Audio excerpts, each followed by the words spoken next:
Brigade Marinir terpisah ke-61 Rusia meluncurkan serangan artileri ke posisi-posisi tentara Ukraina di Dnipro Kherson.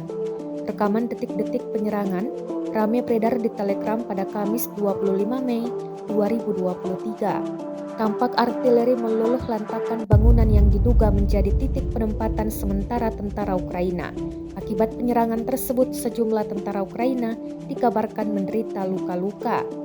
Dalam keterangan unggahan disebutkan militer Rusia meyakini akan dengan mudah menemukan posisi tentara Ukraina di pulau-pulau di Dnipro. Sebelumnya Rusia juga mengatakan tentara Ukraina terus-menerus mencoba mendapatkan pijakan di zona Dnipro untuk membuat batu loncatan serangan.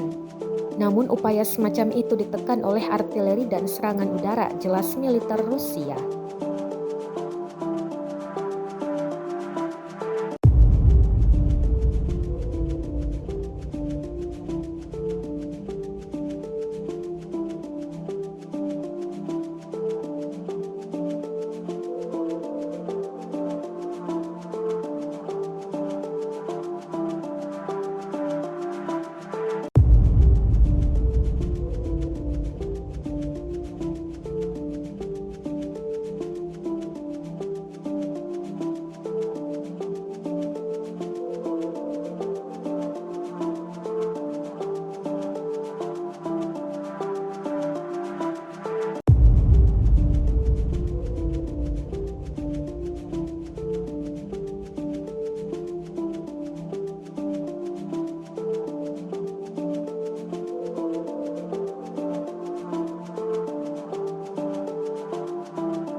Selama invasi berlangsung, Rusia merilis secara total 429 pesawat Ukraina, 235 helikopter, dan 4.321 kendaraan udara tak berawak serta 424 sistem rudal anti-pesawat dieliminir oleh pasukan Vladimir Putin.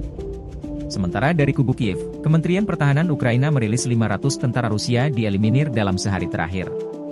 Total 205.260 prajurit Federasi Rusia meninggal sejak awal konflik hingga hari ke-456.